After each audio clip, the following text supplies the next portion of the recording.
All right. Welcome, everyone. Thank you all for joining us today. My name is Sonia Sarkar, and I am the Health Justice Editor for the Nonprofit Quarterly. We at NPQ are really thrilled to be hosting this extraordinary panel of speakers today, particularly at a time when, even as we've seen just in the past week, we're experiencing these rapid shifts in the policy and narrative landscape surrounding abortion rights and reproductive justice. So before we jump in, I want to quickly thank our sponsor. For 50 years, IPAS has worked in communities around the world to ensure access to abortion and contraception for all. IPAS trains, supports, and partners with activists, health providers, educators, community leaders, lawmakers, youth groups, and more, because when we all protect reproductive freedom, everyone benefits. Abortion affects every body. Visit ipas.org/everybody to learn more as well. We're really lucky to have Chanel Matthews with us today moderating this conversation, and she will introduce our panelists as well. Chanel is the communications director for the Movement for Black Lives and the founder of the Radical Communicators Network, amongst many other roles that she holds related to building narrative power for social justice and liberation. So Chanel, I will kick it over to you. Thanks. Thank you so much, Sonia, and thank you to all of you for joining us today. Over the last decade, I've been ever impressed by the multidisciplinary approach of left and progressive social movements. So when I started to work with Sonia and the NPQ team to organize this panel, I was eager to invite movement workers who could illustrate the opportunities, the threats, and the challenges of those working to safeguard our self-determination to decide when, whether, how, and with whom to have a family. With that said, I'm excited to introduce our panelists today, Rafa Kidvai, Lindsay Rodriguez, and Kristen Baker. Rafa Kidvai is an attorney and the director of the Repro Legal Defense Fund, housed at If, When, How. Before joining If, When, How, Rafa was a public defender at the Legal Aid Society's Brooklyn Criminal Defense Practice, legal fellow at Court Watch NYC, and Equal Justice Works fellow in the Sylvia Rivera Law Project's Immigrant Justice Project. Lindsay Rodriguez is the director of communications at the National Network of Abortion Funds. She's created and cultivated an unwavering voice for the organization by building and leading an all-star team of strategic communications workers. And she also brings 10 years of abortion fund management and leadership as the co-chair of the Liberate Abortion Narrative and Culture Change Committee. And finally, Kristen Baker is the public affairs manager and lobbyist at Feminist Women's Health Center. She develops organizing strategies and activities in collaboration with reproductive justice-centered organizations in the South. This work includes advocating for progressive legislation that promotes reproductive freedom, coordinating voter registration and civic engagement activities, state and local legislative advocacy, and working to center her community in those efforts. Thank you so much to the three of you for being here today. So this week, we're just 2 months shy of the first anniversary of Dobbs v. Jackson. The Supreme Court ruling overturned 50 years of federal legal precedent ending the constitutional right to abortion and making the United States one of only 3 countries to rescind federal abortion protections in the last 100 years. For some, this move reflected Trump's impact on the federal judiciary after making 3 appointments: Neil Gorsuch, Brett Kavanaugh, and Amy Coney Barrett. Indeed, overturning Roe versus Wade seemed like the obvious decision, given Trump made campaign promises to appoint justices who would do just that, ultimately making abortion an issue that states would have to contend with. For others, it reflected a growing anti-abortion coalition, a spectrum of people who believe the rights of fetuses should outweigh the rights of living, breathing, pregnant people.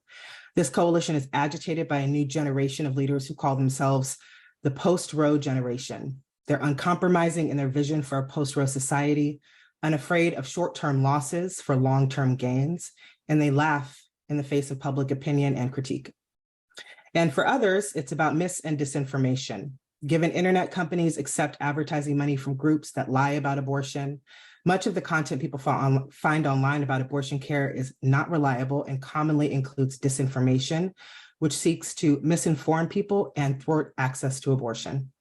Unfortunately, this information is often pushed to the tops of our search engines as well, so science-based reproductive health information becomes hard to find. But many of us know that it's about all 3 of these things, that the legal and judicial, the organizing and people power, and the narrative and cultural efforts intersect to create a network of attacks and opportunities for organizers, lawyers, activists, and other movement workers to tackle. Today's abortion is protected by state law in 21 states and in DC. and is at risk of being severely limited or prohibited in 26 states and 3 territories. When Roe was reversed, 13 states automatically banned most abortions, with trigger laws designed to go into effect when the law fell. This has created a patchwork of conflicting and confusing state laws, making it harder for millions to access abortion care. The reality is abortion bans and forced birth are part of a more extensive fascist agenda and reflects the erosion of whatever democratic ideals and practices we earned in the 20th century. The rights of women and the progression of regression of democracy are deeply interconnected.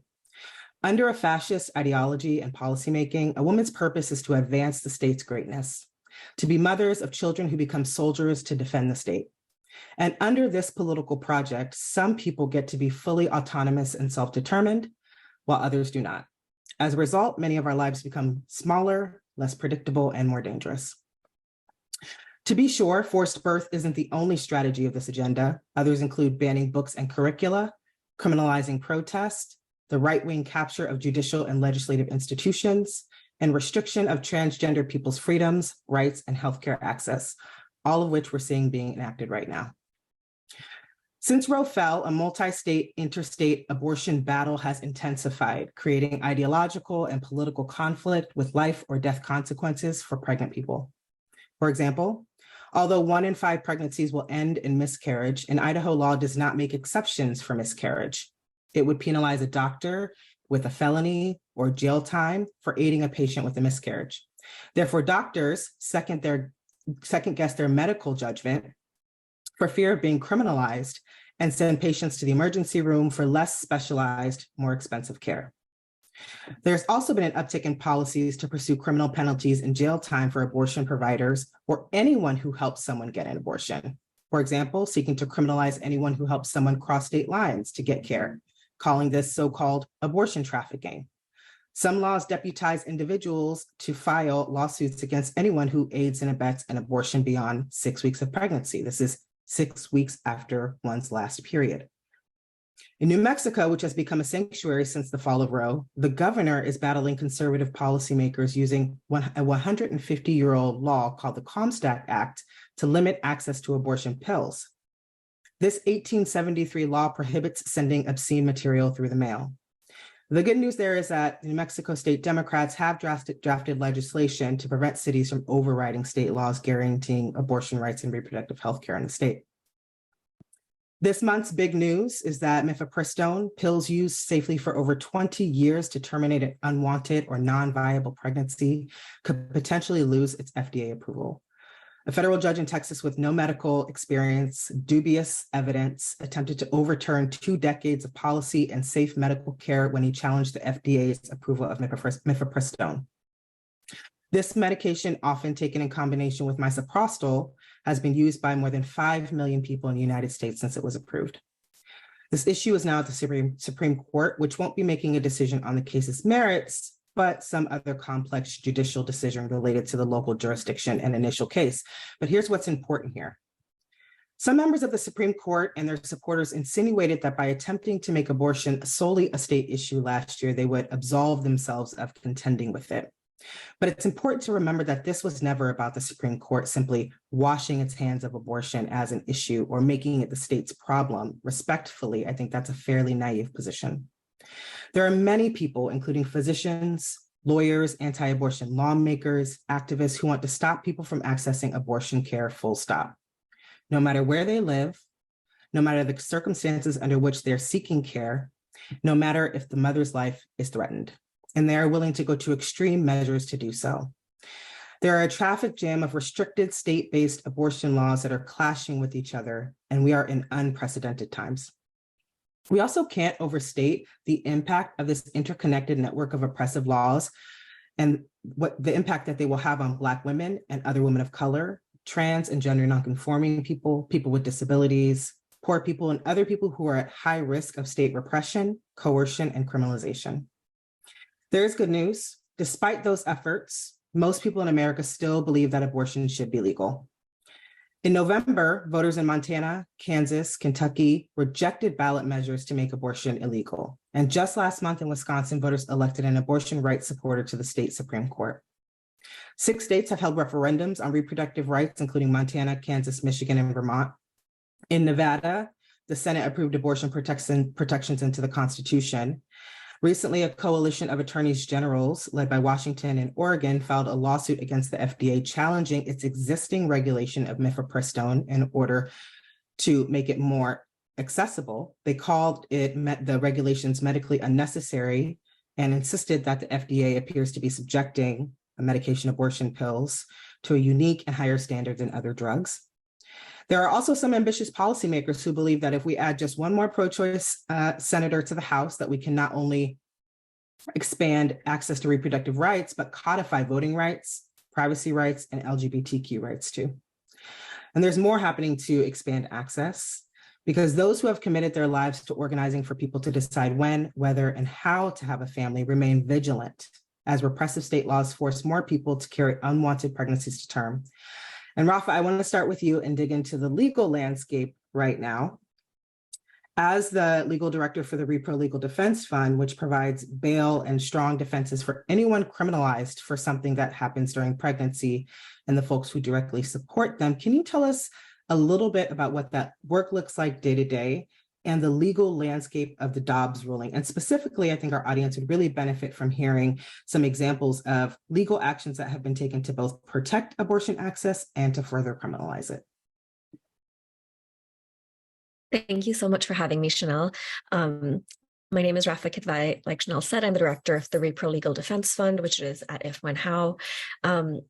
I have so many things to say in response to this question, but I wanted to start by really acknowledging how helpful your framework was in terms of laying the connections out for people. I think we think about our movements as siloed way too often, and it's to our detriment. I think in a way, the right has been very clear that this is about white supremacy and about fascism, and I think progressives and people on the left have been like, "Is it?" And I think it is, and I think it's a war, and I think we sort of just have to acknowledge the truth of where we're at right now. So the Repro Legal Defense Fund started 2 years ago, which is before the Dobbs decision.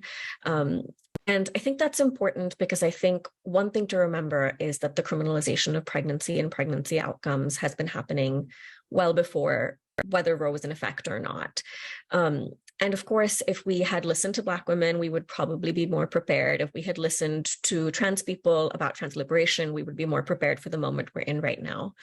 And so I think really pregnancy criminalization or abortion criminalization looked like the criminalization of self-managed abortions.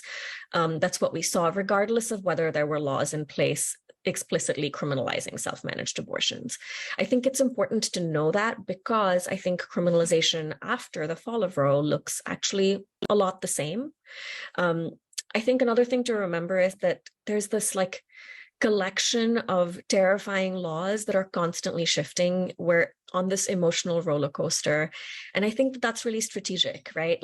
We're kept confused on purpose. We have, stories of physicians talking about how people came out of state to access abortions from states that they actually never needed to leave in the first place. There's actually a lot of confusion for people. If you have confusion about your legal rights, just FYI, you can always go to the Repro Legal Helpline, which is at If, When, How. But I think the more important thing to remember is regardless of the specific laws, the prosecutors will use anything that they want and can to target people and prosecute people just like they have before. So if we look at the data, sort of up to 2020, If, When, How identified 61 cases where people were criminalized. And, there were only 3 states where there were actually laws explicitly criminalizing self-managed abortion, and yet prosecutions took place in 26 states. And so the presence or the existence of laws is a little bit, it's hard to tell whether that really is the reason for whether criminalization takes place. I think it takes place because of culture. It takes place because of stigma. And I think prosecutors are not very smart and judges are not very smart. This is the most generous read I have, which is that because they're not so smart, they don't fully understand the laws that they're using. And so they are prosecuting people whether they have the authority to do so or not. I think my sort of less naive position is that this is a concerted effort that there is an impetus to target certain people from the state, and that prosecutors rely on the cultural landscape to prosecute cases. Whether someone gets prosecuted or not has a lot to do with whether there's a jury pool that would be willing to convict somebody. It has a lot to do with whether, this happens in Texas all the time, where the AG will say, well, I'm going to do X, Y, and Z, and then the AG doesn't have the authority to do the thing that they're saying they're going to do. But it doesn't matter. You've issued a letter, you've terrified individuals, you've terrified families. Also, you've created this connection in people's minds that something is bad or wrong. And when something is bad or wrong, our culture immediately jumps to, well, criminalize that. And so I think that's what we've seen a lot of before Dobbs, and what we're going to see going forward. And it's what we are seeing going forward. I think initially, I was sort of reticent to say there's going to be a spate of criminalization. This means lots more people are going to get criminalized. One, we didn't know. And two, I think it was already happening. And it was already happening to certain people. And we know who those people are. It's Black people, it's immigrants, it's trans people, it's poor people, it's people with disabilities, it's substance users, it's survivors of intimate partner violence. It's all the same targets. And so I think wanting to really keep saying that piece, that criminalization is a politic, right? And there's so who the state is going after is going to continue to stay the same. Laws are just sort of tools that the state can use at different times, and they'll just keep using them regardless of whether they have the authority to use them or not. We have a case coming out of Texas, which some people have heard about, where a civil suit is being brought for an alleged self-managed abortion by a former abusive partner. I think what this really tells us is that we need to start recognizing that intimate partner violence and state violence are actually really similar. Often why our cases come through, or why people are criminalized for self-managed abortions, is because people's communities were not safe for them, where people reported them, where their medical providers reported them, where abusive partners reported them, and then the state becomes sort of a tool of abuse to further punish people. And so, I guess the specificities of the laws don't matter so much, as my takeaway. It's just that there is a real need to shift culture, to undermine cops, to undermine prosecutors, to undermine judges, and the authority that they have to really harm our communities. Thank you, Rafa. I want to ask a quick follow-up question to what you just said. So when the Dobbs ruling came down, I was surprised about how, I don't know why I was surprised, but how many people did not know that abortion protections were in such a precarious place. My first political home was in the reproductive justice movement, and I joined in 2010, and over the last 12 years have incessantly heard folks talk about this threat of Roe falling. And so, I'm a person who has access to that kind of information. But as I listened to the news unfold, there were many people who were surprised to try to go seek abortions in their state and didn't know that they wouldn't be able to. But what we know, what you just affirmed, is that plenty of people were struggling to access abortion care even before Roe fell, and that plenty of people were also criminalized for pregnancy outcomes before the ruling. You said if we had listened to Black people and to trans people, we would have been more prepared. Can you just say more about that? Because you also said at the end we need to shift culture to do some undermining, and I'm wondering how those things are connected. Right. I think who is surprised is telling, right? I mean, I think it's okay for us as a culture to be surprised when something devastating and terrifying happens, for sure. I think Dobbs was a huge moment. I'm not undermining the sort of the largeness of the moment. What I am saying is that certain folks weren't surprised because they're used to being targeted by the state already. And who are those people? Whose bodies have been sort of always surveilled and coerced and controlled by the state? It's Black people, it's Indigenous people, it's people the foundation of this country, we all know this, is like built on a history of a legacy of slavery and genocide. And so is our police system. And so everything that follows is just sort of a reenactment of that in many ways.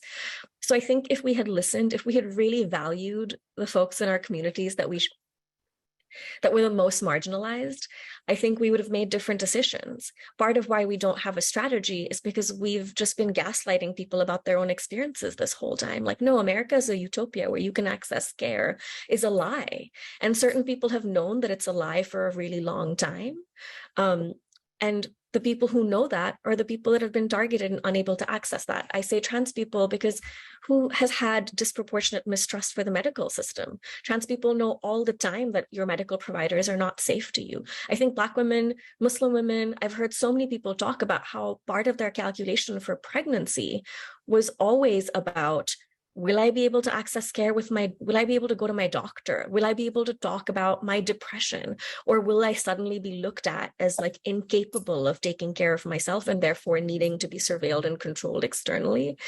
And so I think that's what I'm saying, is that if we had really cared about the trans people in our community saying that I'm trying to go to the doctor to take care of myself and my body and it feels unsafe, actually, then I think we would have responded to the reality. But instead, we were like, I think there's a lot of like scaffolding. Like, it's like, there's a lot of like veneers of like safety, right? We know how to do really good comm strategies now to make clinics seem like I went to a reproductive care clinic and there was like flags everywhere, right? Like, it was like they had the question of like pronouns on the form, and I think they felt just like, we have fucking arrived, like we are this is New York City and we know how to provide care. And then the second you got into the room, like anything that there was no follow through with any of that, it was all the same experiences. And so sometimes even when you lean in and you're like, okay, let me trust this, it maybe starts to feel safe. Once you get there, it doesn't. And so it reaffirms. And then communities have that experience generationally. So it reaffirms constantly, you cannot go to your doctor. I think people think about ACS, for example, social workers is there to care for you. But I will tell you that the first person that ever told me that ACS workers weren't social workers, they were cops, were one of my clients who was being criminalized. And I was like a young sort of law student at the time. And that framework changed my life because I realized, yes, people are not here to care for you. They're not here to see you. They're here to watch you. They're here to control you. And I think Black people and trans people have been controlled and surveilled disproportionately.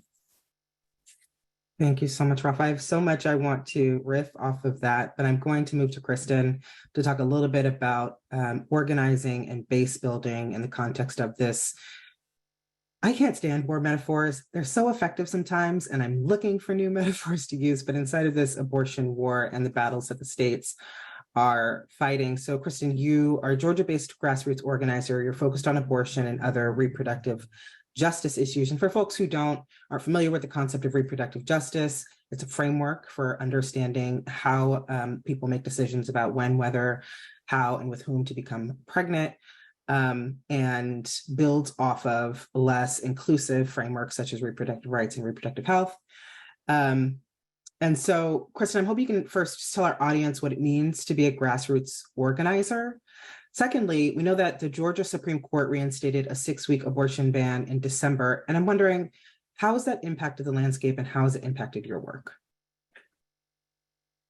Yeah, thank you. Thank you so much for having me. Like Chanel said, my name is Kristen Baker. I work at Feminist Women's Health Center, which is an independent abortion clinic in Atlanta, Georgia. We are a Black-led abortion clinic, and we provide reproductive care, including abortions and wellness visits, as well as working in the community with education, working on policy, advocacy, leadership development, and movement building.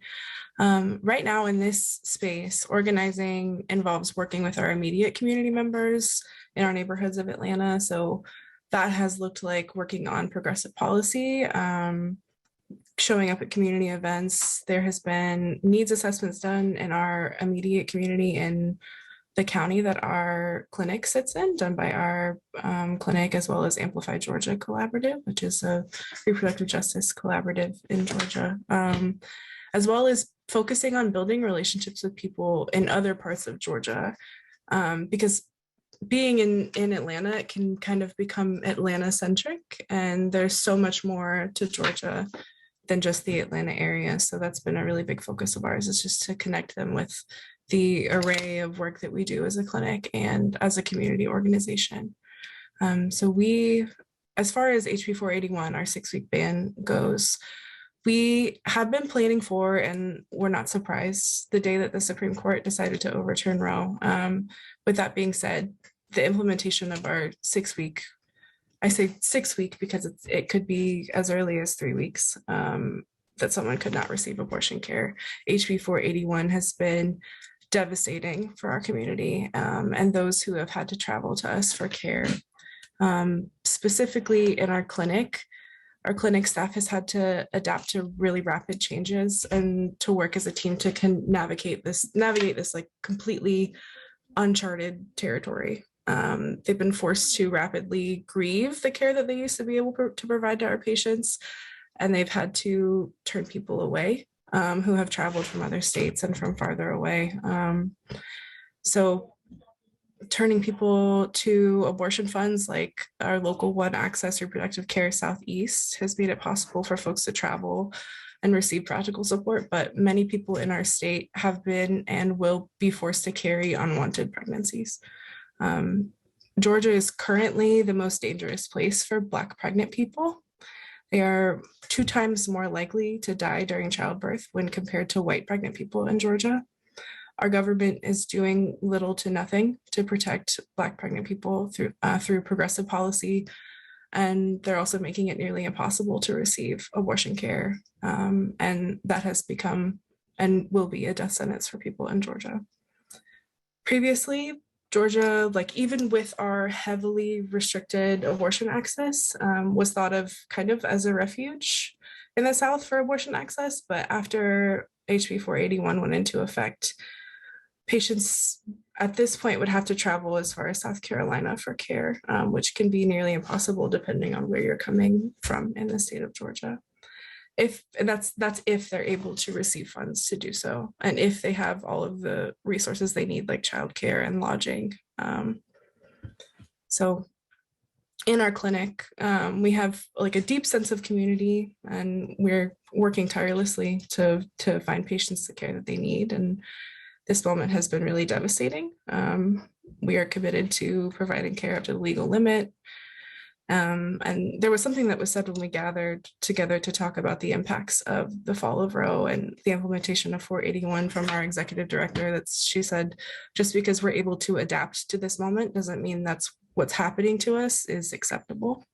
So that's kind of the way that we're moving through this space right now. On the organizing front, we recently introduced a progressive piece of legislation in this legislative session. It's called the Reproductive Freedom Act, and it was introduced in both the Georgia House and the Senate. And what the bill would do would be to undo all of the harmful restrictions that we have in place, like waiting periods, forced ultrasounds, our 6-week ban as well. And then it would enshrine the right to abortion care.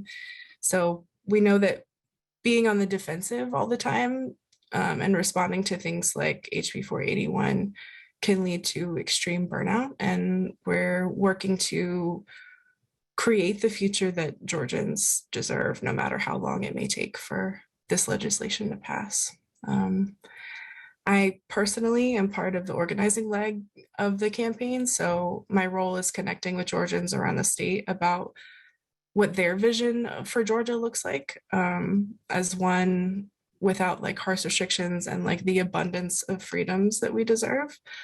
We've been working with organizers in different rural spaces, some people in Savannah, to canvass their communities and really check in to see what people want to see for Savannah being a haven of abortion access, or really like what we can do for each other in those communities. So we also personally are going on a bus tour this week to spread word about the Reproductive Freedom Act, and we really just are trying to center joy and trying to gather in joy and celebrate our wins, and affirming that we're going to hold each other in community as we work towards the new future, and we're not planning on giving up on the vision of what we think we deserve. So historically, the South has been led by innovative and brilliant leaders, and the South is rich with culture and we love abortion access, and we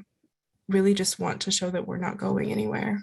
And organizing with people in the South means connecting with each other about what we need and starting from like our basic needs of food and water and community and childcare and safety.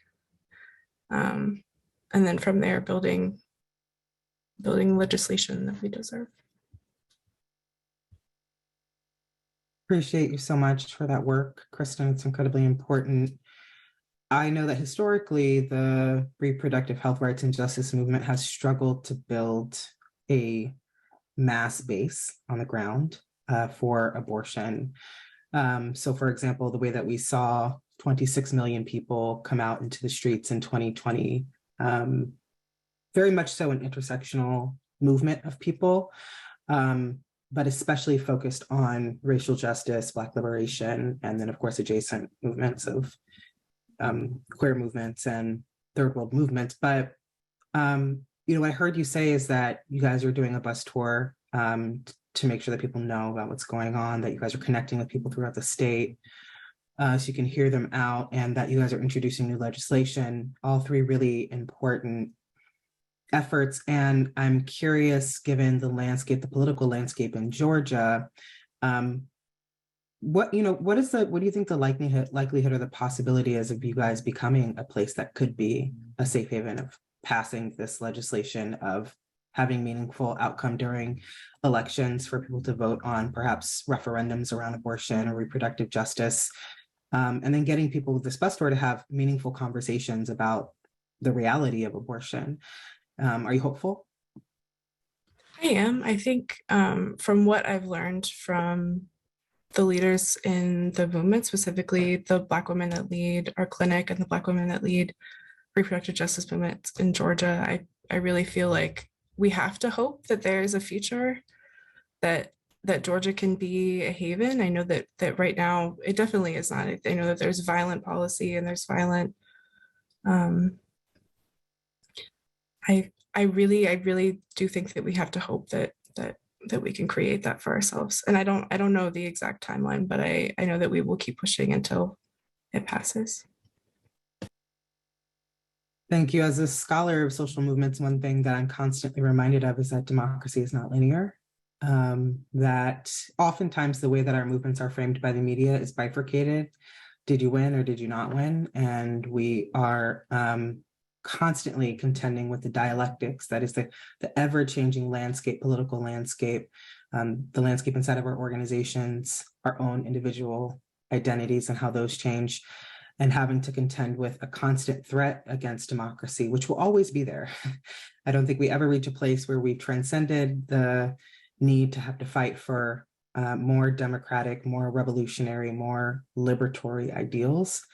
And that can be a little frustrating, as you said, can cause some burnout. And that's why it's so important that our movements and our movement workers are given the right kind of support that they need. And we're just talking about this, the clinic staff is struggling, having to turn people away. It does have an impact on morale among movement workers. And so what can we do? I love that you talked about sparking joy. Certainly joy is like one important component of our movement building, and we can't forget that we have to incorporate it into this very taxing, very heartbreaking work, especially since forced birth has such significant impacts on people's material conditions, what they can afford to eat, where they can afford to seek medical care, where they can afford to live. We have a major housing crisis, not to mention the United States has a terrible social safety net that was decimated by neoliberal Democrats in the 90s, such as Bill Clinton, and continues to be under threat of significant cuts by conservative policymakers who are completely out of touch with the fact that most Americans are feeling a significant economic squeeze. Food is more expensive, rent is higher, wages are not going up. And so it's not to say that if we had a better safety net, we wouldn't need abortion. We need both at the same time, but that we not only are restricting abortion access, but we're not expanding the social safety net. So we're seeing people have to choose between life-saving, medicines and groceries. And yeah, in a country with as many resources as we have, it's really shameful. And I really do hope that the policymakers insisting on these oppressive laws feel ashamed of themselves. And I want to move to talk to Lindsay a little bit about narrative and narrative power. You have been building narrative power, Lindsay, for many years for abortion access, for reproductive justice, and have been a staple communicator on this issue and advocating through the National Network Abortion Funds now. Can you tell us about the narrative landscape since Dobbs? How is the abortion fight being framed? I'm wondering who's being cast as villains in this story, as heroes. What are you seeing? What are you hearing? And what is your communications team working on related to that? Yeah, thank you so much. So I would say across the movement, especially for NNAF and abortion funds, since the fall of Roe with the Dobbs decision, many abortion organizations and activists and advocates have just been getting inundated with requests for interviews with people who want to learn more about what's going on, which is, a plus and a minus, I would say, capacity wise. It is definitely when people are at their busiest that, but we are seeing this real swell of people who maybe didn't listen for the past 10 years or didn't hear that conversation or beyond around the possibilities that we always saw coming. And so I think that what that gives us is an opportunity to really do some of this de-siloing that we've been talking about here today. And I'm so grateful to follow these two wonderful speakers who have talked so beautifully about this. But there really is not a big division between the types of issues that that other progressive types of movements are talking about, and abortion access. We know that their access is, sorry, my cats have been good all day, and then now they're fighting right at my head. Sorry for the distraction. But we know that the same people who don't have access to abortion are often the same people who are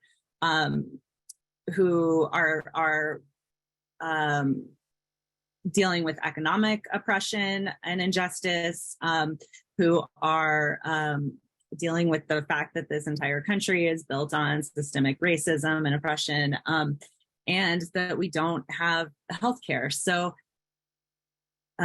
spread equally. So that's something that I think is really interesting about the narratives as we're talking about them. I think to the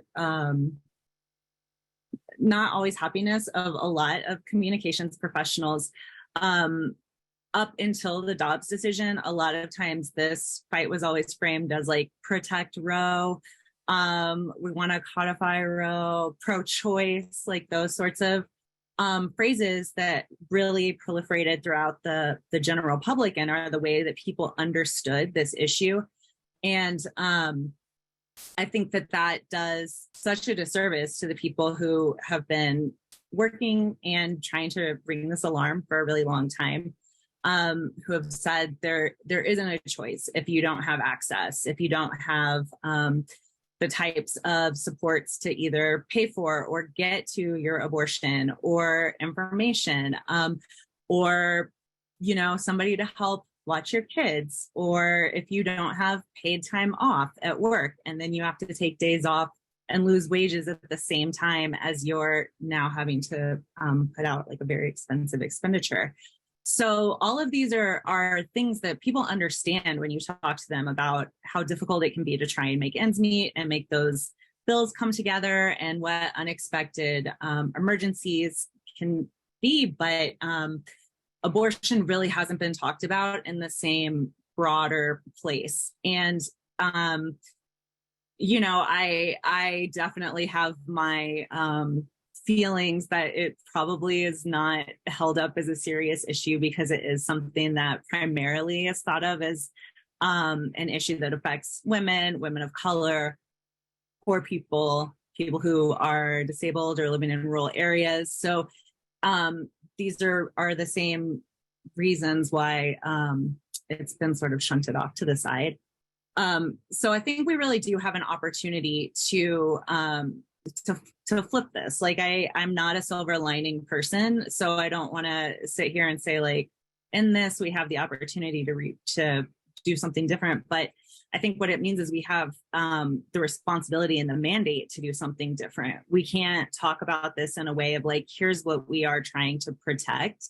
What I really love about what Kristen just said is I believe wholeheartedly that what we should be doing is saying, this is the vision that we're working towards. This is what we all deserve. This is what we're doing. This is what we're organizing for. And I think that there's a few reasons for that. I think that the burnout piece is real. And when people keep seeing the losses, when we're incrementally trying to protect like little pieces, that is exhausting. And it also means from a communications perspective, we're constantly having to adjust what it is we're saying. We're saying we don't want this law that is like a 6-week ban. We don't want a ban on certain types of abortion pills. Well, all of that is true. And what we do want is this bigger vision. And the more that we get comfortable talking about what we all deserve, what we all should have access to, the more that we really can come together across, what people think of as siloed movements. And I would say, this piece around like who is being framed as the villain, I think is important because I think that people who are coming from a perspective of wanting to support abortion access are very fixated on like the Supreme Court right now, which understandable. And that's only so much like that we can push pressure on and like try to do anything there. And really, we have the opportunity to be talking about who are the people in your community that are using stigmatizing language, that are trading your communities away for political power and short-term gains. Like, who are these people that are not this like very isolated top of the pyramid of judicial power in this country? And so I think that this is another place where a lot of times the story gets simplified, and we can't afford to simplify it. It affects too many people. It's complicated. It's there's context to people's lives. We are broad and we have lots of different things going on at different times. And the simple part of that is that's why everybody has humanity and should have access to everything they need. The other thing that I think is really interesting, I think there's a lot of places where we could afford to, as a movement, broaden some of our language. I think I see a lot of people saying abortion is healthcare, which is true. And we live in a country where a lot of people don't even agree that everybody deserves access to healthcare. So even if we can get that stuff agreed upon, like what again is the vision that we're laying out, that's not a position that maybe gets us as much progress as we're hoping for. I think that there's a big piece about like red states and blue states and where abortion is legal or illegal. And I can say coming from an abortion fund perspective, it's very rare that they say that like something is actually totally illegal. And then the more we're able to say, they're able to say, well, actually people can get abortions up to this point, or they can do these types of things, or maybe if they were more responsible or took, made better decisions, that kind of thing, where they're able to then dehumanize and question people's autonomy, the harder it is then for us to get into those conversations. And as a Texan too, I can say like these restrictions are incremental. You don't wake up and all of a sudden something's illegal overnight. Like people who are in the quote unquote red states have been telling people every one of these little restrictions is harming us. And until it got to this point, not everybody wanted to pay attention. And there's a lot of kind of like victim blaming around Southern areas, around the same people who like don't have great access to voting rights, about why they didn't come out and vote better. And it's really short-sighted. And I think that as we move into this next period of talking about abortion, we have got to get comfortable talking about that middle ground, that nuance, because people who think they are in safe states right now, who are not paying attention to those incremental pieces, people that are in the most hostile abortion states right now, it's not charity to share abortion access. Like, this is a very reciprocal relationship in which people who have more access need to be learning from the people and the wisdom and the experience of the people who have been organizing for access for decades now in some of these very hostile areas. So I think that would be my biggest takeaway here, is that there is a lot of wisdom. And as soon as we try and simplify it to blue, red, legal, illegal, good states, bad states, we're done. We've lost anything moving forward from there. Thank you so much, Lindsay. I don't often agree with James Carville, but after the 2004 election, he said that the right or the conservatives are often very good at helping to painting a picture for people about the vision, the society that they imagine. And we often give a litany of issues. And we've discussed that as movement workers. I know that people are also frustrated with the Democratic Party for not having very much vision or being very bold about reproductive justice and abortion, not entirely at least. But I guess, thinking about what our vision needs to be and what we need to work towards, and also knowing that we're contending with a ton of disinformation. I'm just wondering if you have any, as you're the chief communicator at the National Network of Abortion Funds, who's, I'm sure, on the receiving end of a lot of disinformation yourself and hate mail and various kinds of messages. Has there been any, in terms of a vision statement, in terms of visionary ideas, has there been anything that you feel like has been effective in your work or in the communications work of the network that you'd want to share with the audience? Yeah, I think one of the most important things that we see that people can do is have conversations with the people that they love. And it's actually not unheard of for people who don't do this work all the time. They may have literally never said the word abortion out loud, and they may have never had that conversation with the people that they care about. And it really is a piece of a way that people can show up and do this work on everyday basis, is say abortion, talk about what your values are that lead you to support abortion. I believe in autonomy. I believe in compassion. I believe that everybody should have the right to make the decisions that are best for them and their family. I believe that we should be able to take care of our children in this way that feels best to us.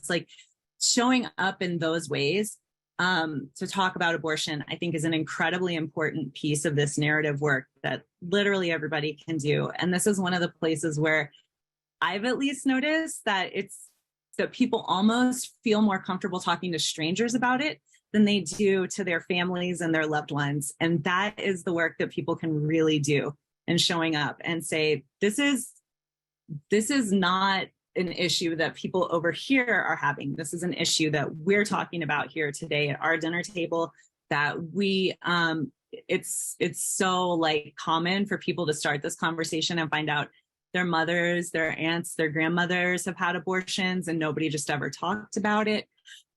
So being able to share those stories and being able to do some of that destigmatizing work is truly culture change work that everybody can show up and do.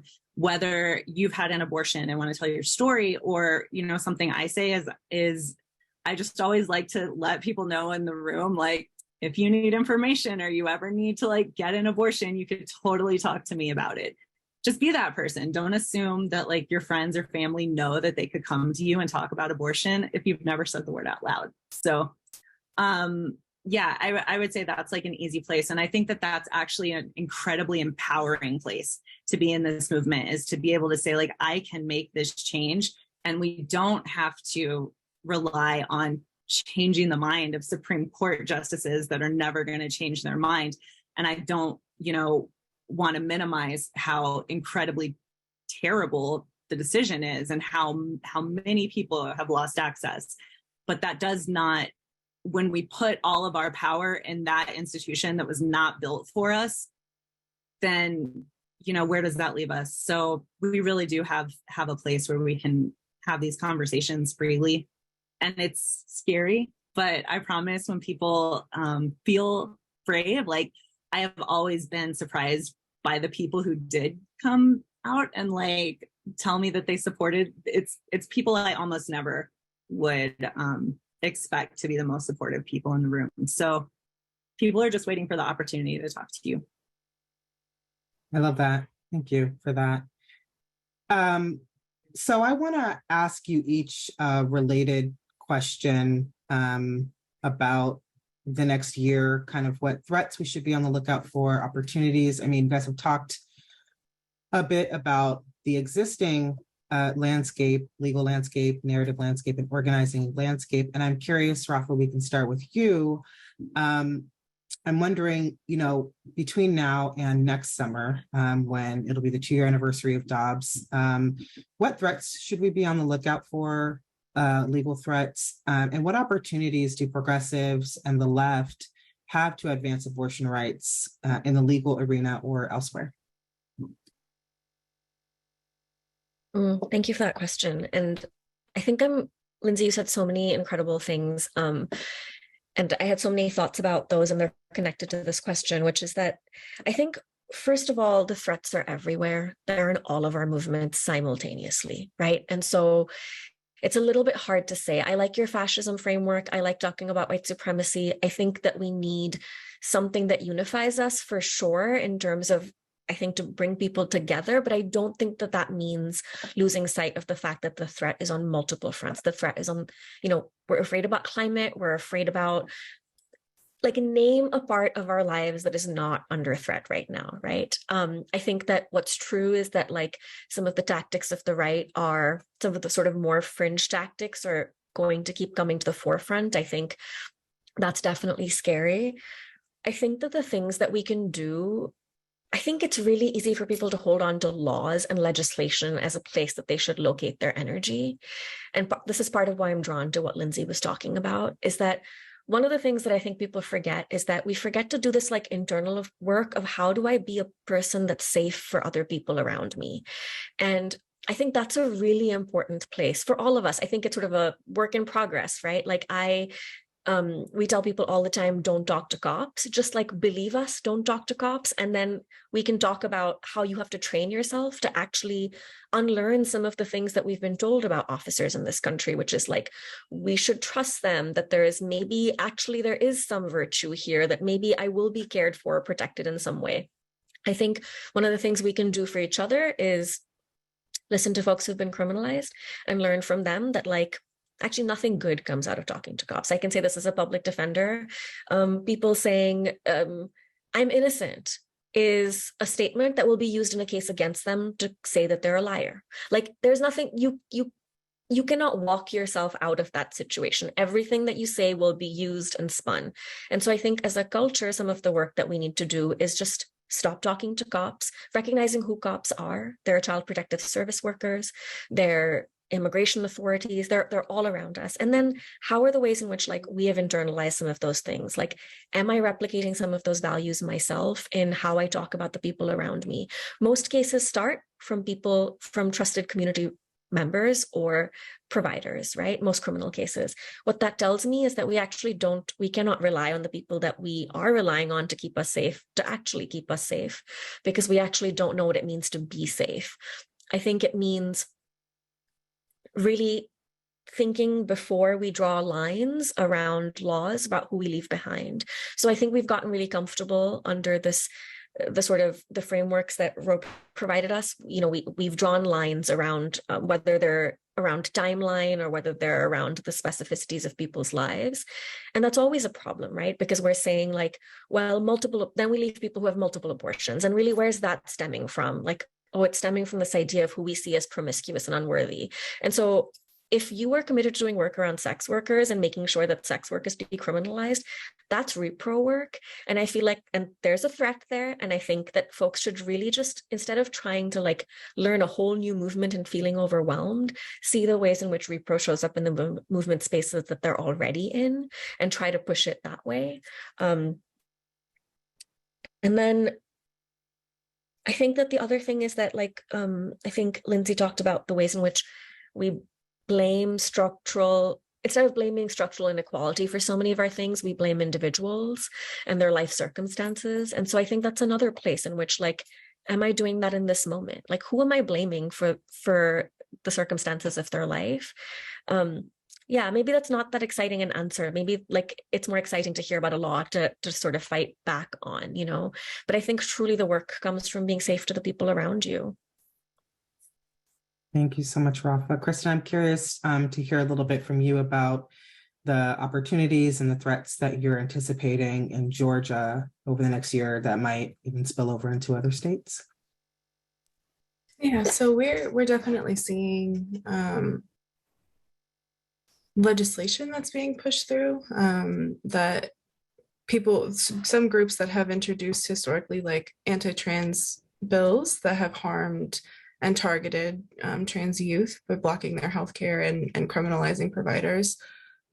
Groups like that have introduced their legislative agenda for the next year. So they're prepared to introduce bills that would target trans people even further under the guise of protecting children, which is it's being very weaponized right now against LGBTQ people, specifically trans people. So those are the types of threats that we're seeing, as well as total abortion bans that we see introduced every session. But I think that Rafa said it perfectly, that it really starts like at your home and then in your neighborhood and then in the larger community. And I think what we can be doing organizing wise, if we're specifically focusing on abortion, so donating your time and your money to independent abortion clinics and abortion funds, yes, asking them what they need, showing up for them. Yes, I know that's what people have been told after Roe was turned over and people were wondering what to do, but it does go further, as Rafa was saying, like providing your community with resources. So who in your community is feeding your neighbors who may not have a meal tonight? And if you can't find anybody, make it you. Knowing that this is going to be long haul work that demands that we believe that we can build a better future, demands us to figure out what that future is going to be. I keep mentioning Rafa, I'm sorry, but like just say like basically like not talking to cops and then also not policing each other, taking care of each other in that way. And if someone is needing food, like let's give them food. If someone's needing water, let's give them water. Let's community childcare, things like that. Like the basic needs that people need in our community can be provided by each other instead of criminalizing each other. And knowing that our future doesn't begin or end in the Capitol building. So starting with taking care of each other as like a foundation to advocating for progressive leaders and policies, because we can't have this big long-term legislative vision without having our like roots in taking care of each other. So seeing each other as whole people, and having that be the foundation of our work. I wanted, if it's okay, looking at a question that was asked during what I was saying before, just do I see a need for privileged white women and women of color to ally more intentionally? I see that I don't know if that was specific to me, but I do see a need for that in our organizing work going forward. I think that people stop at, just listen to the Black leaders of this movement, but they don't really go into what that looks like. So it means, not rushing in and swooping in to help and creating abortion access networks that aren't based in like historical things that have worked and tradition, and you know what I mean. So creating, I'm a little jumbled, I'm sorry, but like not recreating the wheel that has already been invented, that has worked, and taking care of our communities. So thanks so much, Kristen. And we'll definitely get to other questions in a second. So please feel free to drop your questions into the chat, or into the Q&A rather. And Lindsay, I'm going to come to you. Before we do that, with a similar question, thinking about building narrative power for abortion access. I mean, abortion is fairly popular. Most people do believe some type of abortion is necessary. But as you guys were saying, there are conditions on people's support for folks. If you've had more than one abortion, certainly that is stigmatized. If you are making, people believe that, you know, you're being sexually promiscuous, or if you're making irresponsible decisions, then people impose their own kind of moral values and judgments on you. And so, you know, just thinking about how we build power for self-determination, autonomy, for abortion access that isn't just in cases where people might feel like it's extreme, in the cases of rape or incest or fetal abnormality, but to normalize the idea that a person simply doesn't want to be pregnant, does not have to be pregnant, and that there are safe ways to terminate pregnancies and to access abortion care. And so, what do you see as our narrative opportunities, and any kind of narrative threats that might be on the horizon in the next year?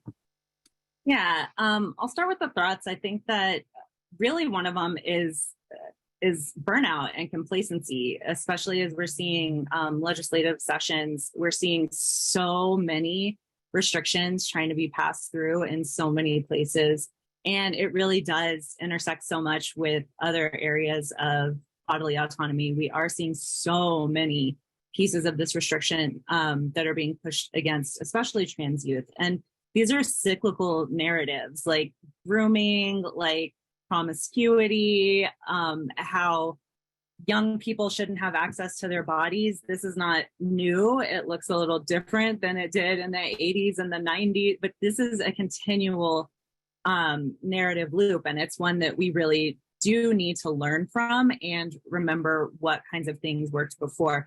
And really what it is being unapologetic about what we deserve for our bodies. And part of that also is there's not a problem with any abortion story. There's a problem when people only hear one abortion story. So when we talk about things like fetal anomalies or rape or incest exceptions, or these pieces where people feel like they have to prove their abortion story or why they deserve it, their stories are also incredibly important, and we need to be able to pull all of those nuances out. And we need to say, here are all the other reasons why people are having abortions too.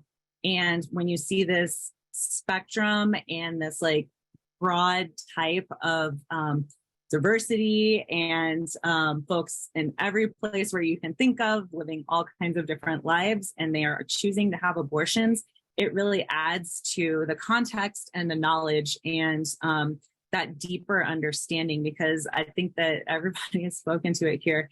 The United States in particular, because that's where we're talking about, but is incredibly punitive. And so even people that say that they support abortion access will often try and be like, and I want it to like be a little bit hard for them, or they should have to pay it, or tax dollars shouldn't cover it, or things like that. And so much of that is because of really well-funded, really organized right-wing talking points that have been infiltrating the conversation for decades. And so what that means is we have to be as committed, as incessant, as they are, and supportive of each other in our organizations. They've built pipelines of their young folks into leadership positions. They've invested in all kinds of resources and tools and trainings. And we also need to do that for our young folks, for our next generations, for the people that are here doing the work now. We can't afford to think that this is really hard, and so we are going to be complacent. They didn't. It took them 50 years to overturn Roe, but they did it, and it's going to take us a while to come back. And I think that that's an opportunity that I would flip it to, is that the more we talk like this, the more comfortable we get with it, the more it becomes that second nature. So it does feel kind of weird for people who haven't been doing this for a long time, but that's what everybody here has the opportunity to do, is to really normalize that in their conversations and invite people in to what you're doing, and the things that you really want to talk about, and it will get easier. And we do have the majority of people on our side. And we can tell abortion stories with more nuance and from more people, and from people that nobody expects to hear from. If you're, have any sort of platform or media connections, you can ask them to ask for abortion stories that may be different than the ones that they're already seeing covered. And I will do a quick plug right now too, because one of the things that is going on right now for abortion funds is we have our annual grassroots fundraiser, Fundathon, going on right now, which is a place where abortion funds, grassroots organizations are able to do a ton of refilling of their budget. And the budget need from last year is astronomical. So this is absolutely a great time to show up and invest in your local abortion fund. And the money part is huge. I don't want to downplay it, but the other things that you get there are, you get to build a community that is centered in joy. You get to go and have fun and meet other people that care about the things you do. And you also get a lot of practice having those conversations about why you support abortion in your community and for the people that you love. And they're specific, and you get to talk about your home. So I would very much recommend, if folks want a little bit of practice and want to show up in a very tangible, immediately helpful way, you can go to fundathon.abortionfund.org. Appreciate you, Lindsay. Thank you so much. Please do support your local abortion fund. Imperative work to ensure people continue to access abortion, which is still legal in many states, and people can still access the abortion pill legally. One important element of building narrative power for radical ideas, including normalizing all abortions, is repetition. So we want to say it again and again. And we also want to ensure that we demystify any disinformation, and ensure that people know that they can still access abortion care. It has become more challenging for millions of people, but it's still accessible and still legal in many places. You guys have given us a lot to think about. I'm really sitting with, what's happening to families right now who are forced to carry pregnancies to term that they do not want, what's happening to people who become pregnant and are miscarrying and can't get the medical support that they need because doctors are afraid, with the number of doctors who are leaving their states or the country. And so we have a deficit of medical professionals in some places because they're afraid of being criminalized. And that is in part of the fascist project to make people live in fear under the threat of jail time. As you guys mentioned, these abortion bans are in the legacy and lineage of state violence subjected Black women and girls, and also other people, transgender, gender nonconforming people, to a long history of reproductive control rooted in slavery. And so denying access to safe legal abortion and essential reproductive care like food and housing, so on and so forth, that builds on that troubling history. And we also know that the US is ill-equipped to support the influx of babies that will be born in states with the most burdensome abortion laws, because in 2020, more than 2 million women of childbearing age lived in counties with no hospital offering obstetric care, no birth center, no obstetric provider, which really adds to the cruelty of this. That mothers and children in states with the most burdensome abortion restrictions tend to have less access to healthcare and financial assistance, and generally worse health outcomes. And I think it's also, we talked about this a little bit, but the safety net is is terrible right now, and most states with at least one abortion ban on the books already has some of the worst economic and health outcomes for women and families, but they also have no guaranteed paid family leave and medical leave, and the gender wage gap and poverty gaps are above the national average. Right now, pandemic laws and rules are coming to an end, so millions of families are going to, who have been benefiting from ongoing public health coverage under the public health emergency guidelines, are going to lose those. We've seen what's happened to families who lost the housing vouchers and the grace, which is just not even a college grace, the needed protections to ensure that they were able to stay in their housing. That's why we're seeing such an uptick in the homeless population. So people are not able to afford housing. And so we're going to see millions of families without access to healthcare and housing, and we're seeing challenges with food. And all of this is deeply interconnected, not to mention the interwoven network of repressive laws impacting trans healthcare and activist rights and access to our freedom to learn. So yes, it is wild out there, and that is intentionally created. And as we mentioned, democracy is not linear, but we see here that there are movement workers and professionals who are committing their lives to ensuring the legal, organizing, and narrative power that is necessary for left and progressive movements to be able to advance abortion rights in the 21st century.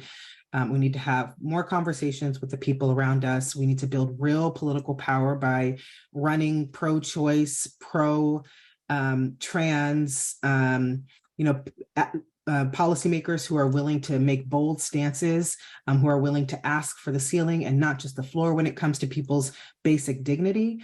And we are in a position right now to take stock of our social movements and understand what is the trajectory over the next 30 to 50 years. How do we build meaningful power for a more inclusive, less fascist society that allows every person to thrive and doesn't just impose laws that benefit the select few. So I'm really grateful to have had this conversation with you all. We would love to open it up for questions. So I'm going to pass it over to Sonia, who's going to do that for us. Great. Thank you all so much. Really just appreciate you taking the time and sharing all of this insight and the various calls to action that you've included as well.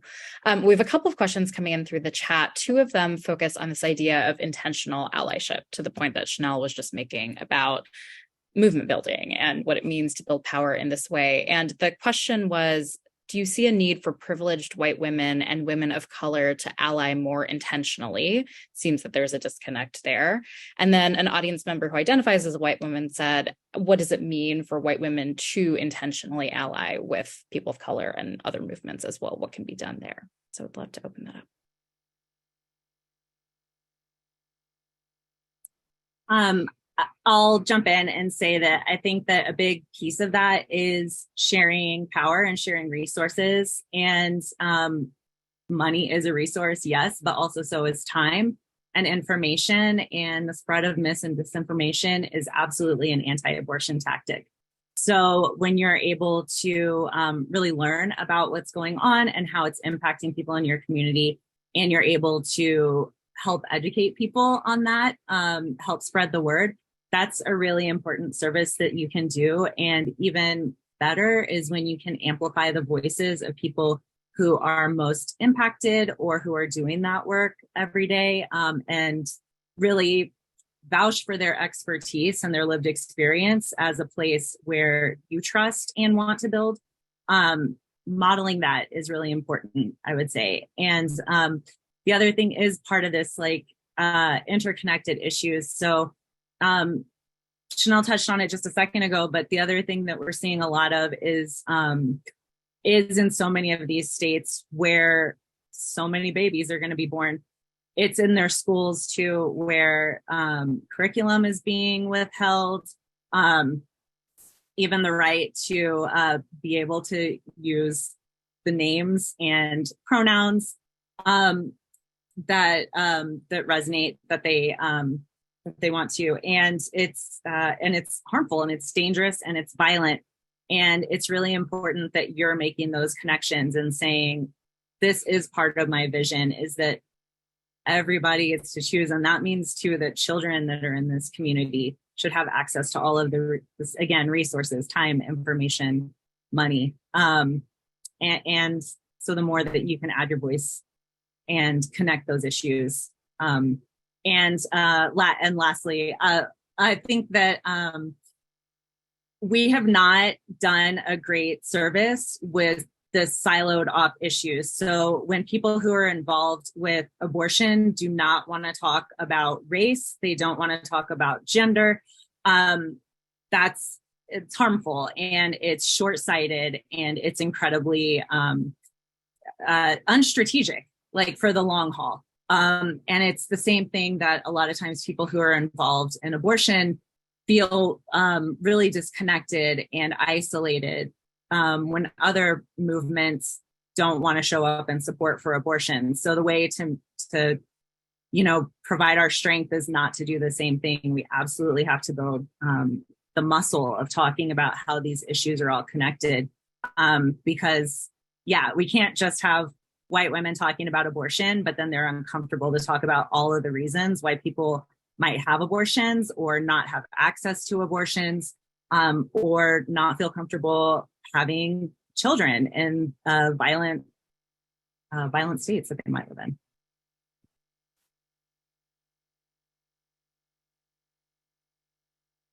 Thanks for that, Lindsay. Others interested in weighing in on that question? Sure. I guess Kristen said this, and I kind of wanted to say it again, which is that we don't need to recreate things that have already been created. And so supporting existing work, I think, is a really important part of allyship. I think the other piece is like, do you need to be the center of something to support something? I think it's hard because when people say ally, they assume it means like I'm just bolstering things, but that's not how allyship often functions in reality. I think people come in and they swoop in and they sort of all the stuff around savior mentality and all this stuff comes in. And so I think sometimes being an ally means sort of redistributing resources and not needing to sort of be the center of conversations, but pushing them in the places that we're in. I also want to say that there's like I can't think of a movement space where it's not useful to be in solidarity with each other. Like there's a multitude of identities that I don't possess, and there's no way for me to do any of the work that I do without being in solidarity with communities all the time. And I think that it's a really messy job. I think it's messy work. I think a lot of us want to be really good in terms of how we show solidarity. And then we show up and we freak the fuck out because we don't know how to do it, or we're terrified of getting it wrong. And I think all that's real. But I think what's important is that there's no way we're going to do this by ourselves. It's really dangerous to think that we can. And so I think the short answer is yes. It's not possible without us all doing it. I think how we do it sometimes is where we get a little bit iffy, but doing it itself, I don't think is the problem. And then I think similarly, I think to what Lindsay said, I just want us to constantly think about who we're leaving behind when we're choosing to ally ourselves with certain struggles. Like, are we an ally to the white girl in college who's getting an abortion, or are we an ally to pregnant people across the country, some of whom use drugs, some of whom are struggling with depression, some of whom are sex workers, some of whom are homeless? Like all of those pieces, I think thinking about how far your allyship goes, I think feels like a big question to ask yourself at first. Thanks for that.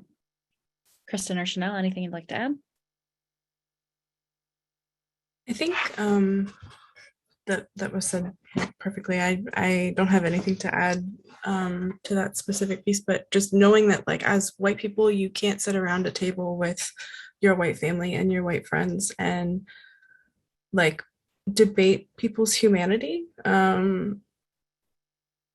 So the conversation is not, do these certain people should they have access to reproductive health care? It's like, why are we having this conversation about like, why do we feel like we have the right to determine whether or not someone has, that reproductive health care or access to the things that they need. So being really uncomfortable and holding space to feel very uncomfortable, and knowing that there will be spaces that you're going to mess up, and committing yourself to learning how to speak about things and to really deeply listen and to understand, and going into spaces knowing that you're not going to be perfect, because I think a lot of white people, including myself, go into spaces thinking that I have to say everything absolutely perfectly, but that is never the case. So just being comfortable with being super uncomfortable.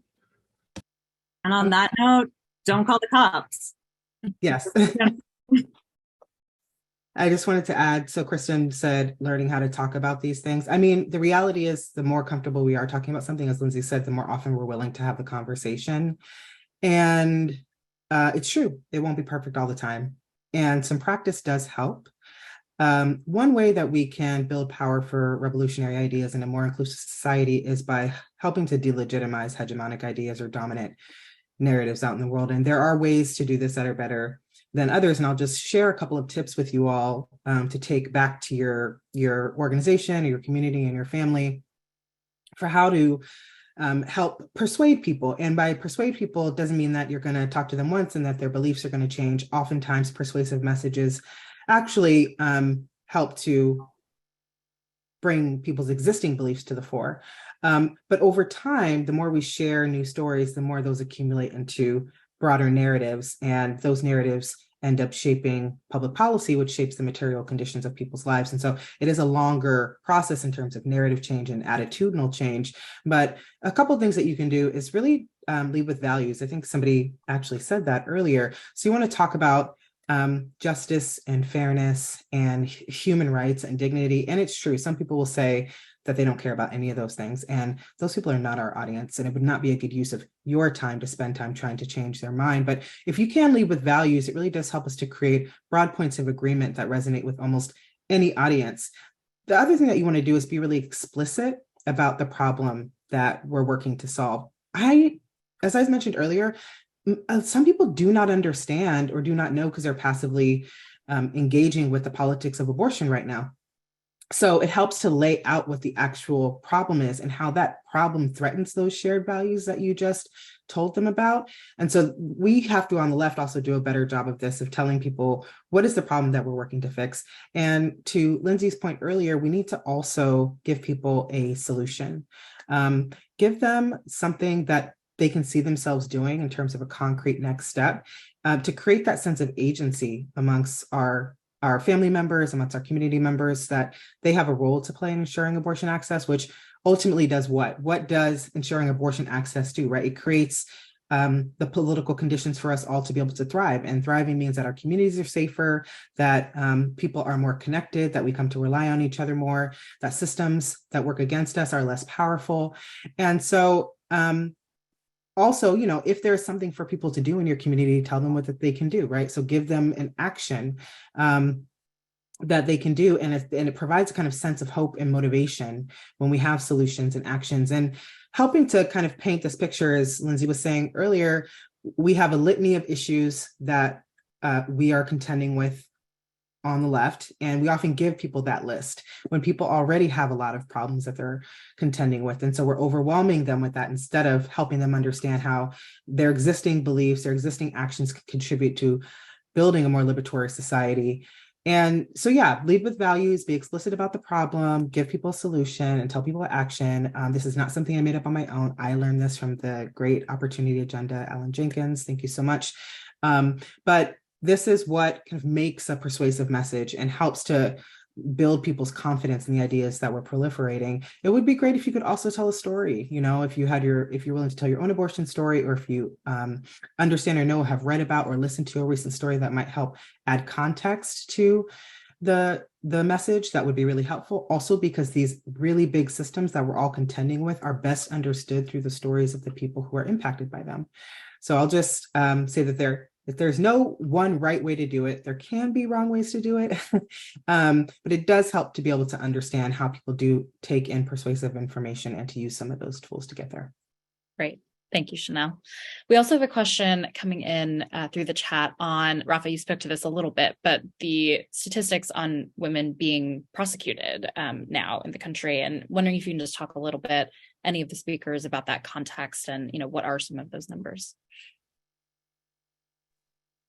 For sure. I said self-managed abortion earlier, and I realized I didn't define it. So I'm just going to do that really quickly. It's any abortion outside of the formal sort of medical regulated system. And so the data that we have at If When How, our researcher Laura Huss found that between 2000 to 2020, there were 61 cases of people that were known, of folks that were investigated or arrested for allegedly ending their own pregnancy or helping someone else do so. That's a really small number, it seems like. And I think the truth is, unfortunately, it's much larger, partly because this doesn't include any young people, because that data is often protected. It doesn't include, how self-managed abortion prosecutions come through is people can be charged with literally anything. There aren't explicit laws necessarily. And so people are criminalized for all sorts of other things that might not be included in this. People who are trying to survive intimate partner violence, their cases might not come through as like a self-managed abortion case, but there's an allegation of self-harm or something. And so I think these numbers are smaller, but I think that they're telling because they tell us these prosecutions took place almost in half the country. Despite the absence of explicit laws targeting self-managed abortion. And then data from sort of pregnancy justice, which looks at pregnancy criminalization more broadly, which I think is helpful just so that you can see. So between 1973 and 2005, they found that there were 413 cases where people were criminalized for under charges where pregnancy was a necessary element of the crime. So, but for the pregnancy, the act would not have been considered criminalizable. That's not a word, but I hope that makes sense. And then 2005 to sort of 2020, which mimics the earlier statistic that I told you. In terms of time frame, they found 1,331 cases. So we're talking, depending on how you define pregnancy criminalization, the numbers look pretty varied, right? And so I think, and this is all pre-Dobbs, this is all prior to 2020, so we don't really have data going forward, but I hope that's helpful. Great. Yeah, thank you for that. One last question, and then we'll have a little bit of time to wrap up. This is concerning conservative tactics, potentially to try to remove people from red states so that there could be a constitutional convention or some other approach to trying to outlaw abortion nationwide, not to mention other encroachments on various, human rights that the right has been focused on. Any opinions on this? How do we stop some of these approaches? I would just say that electoral justice is incredibly important.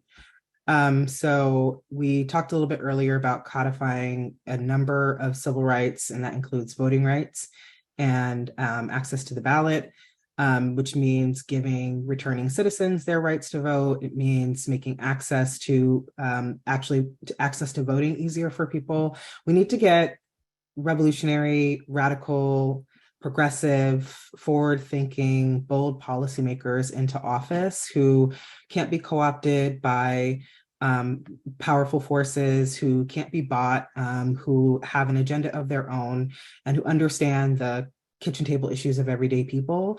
And I feel like that is just an incredibly important element of ensuring a radical and thriving democracy.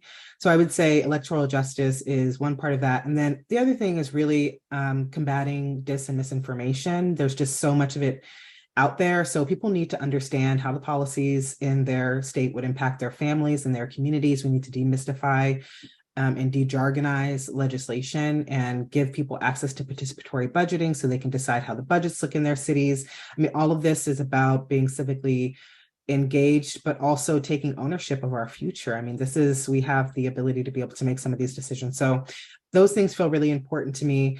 And also just holding people's feet to the fire, right? If the policymakers are not showing up, we need to vote them out of office. If they're not calling out bad faith actors inside of their cohort, we need to call them out. So I would say electoral justice and combating dis and misinformation for me feel like a priority for this particular question. Great. Thank you, Chanel. So we're coming up on the end of our time together. I just wanted to give all of our panelists a brief moment to share any last calls to action or reflections that you wanted to pose to the group before we close out today. Rafa, do you want to jump in first? Sure. I would just tell people that the Repro Legal Helpline exists again, it's reprolegalhelpline.org. So if people have questions about the specificity of their situation and what's legally available to them, that's the place you would call.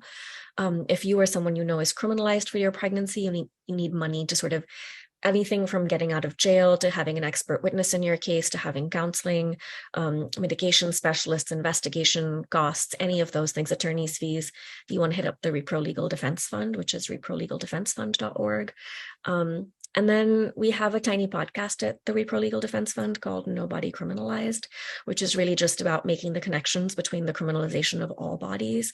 And there's a lot of really great people on it, some of whom work at the orgs that are represented here. So yeah. Great. Thank you. Kristen or Lindsay? Yeah, I'm going to throw out one more plug for Fundathon, and I misspoke the URL earlier when I was speaking quick. So it's fundathon.nnaf.org. But even beyond this season, support your local abortion funds.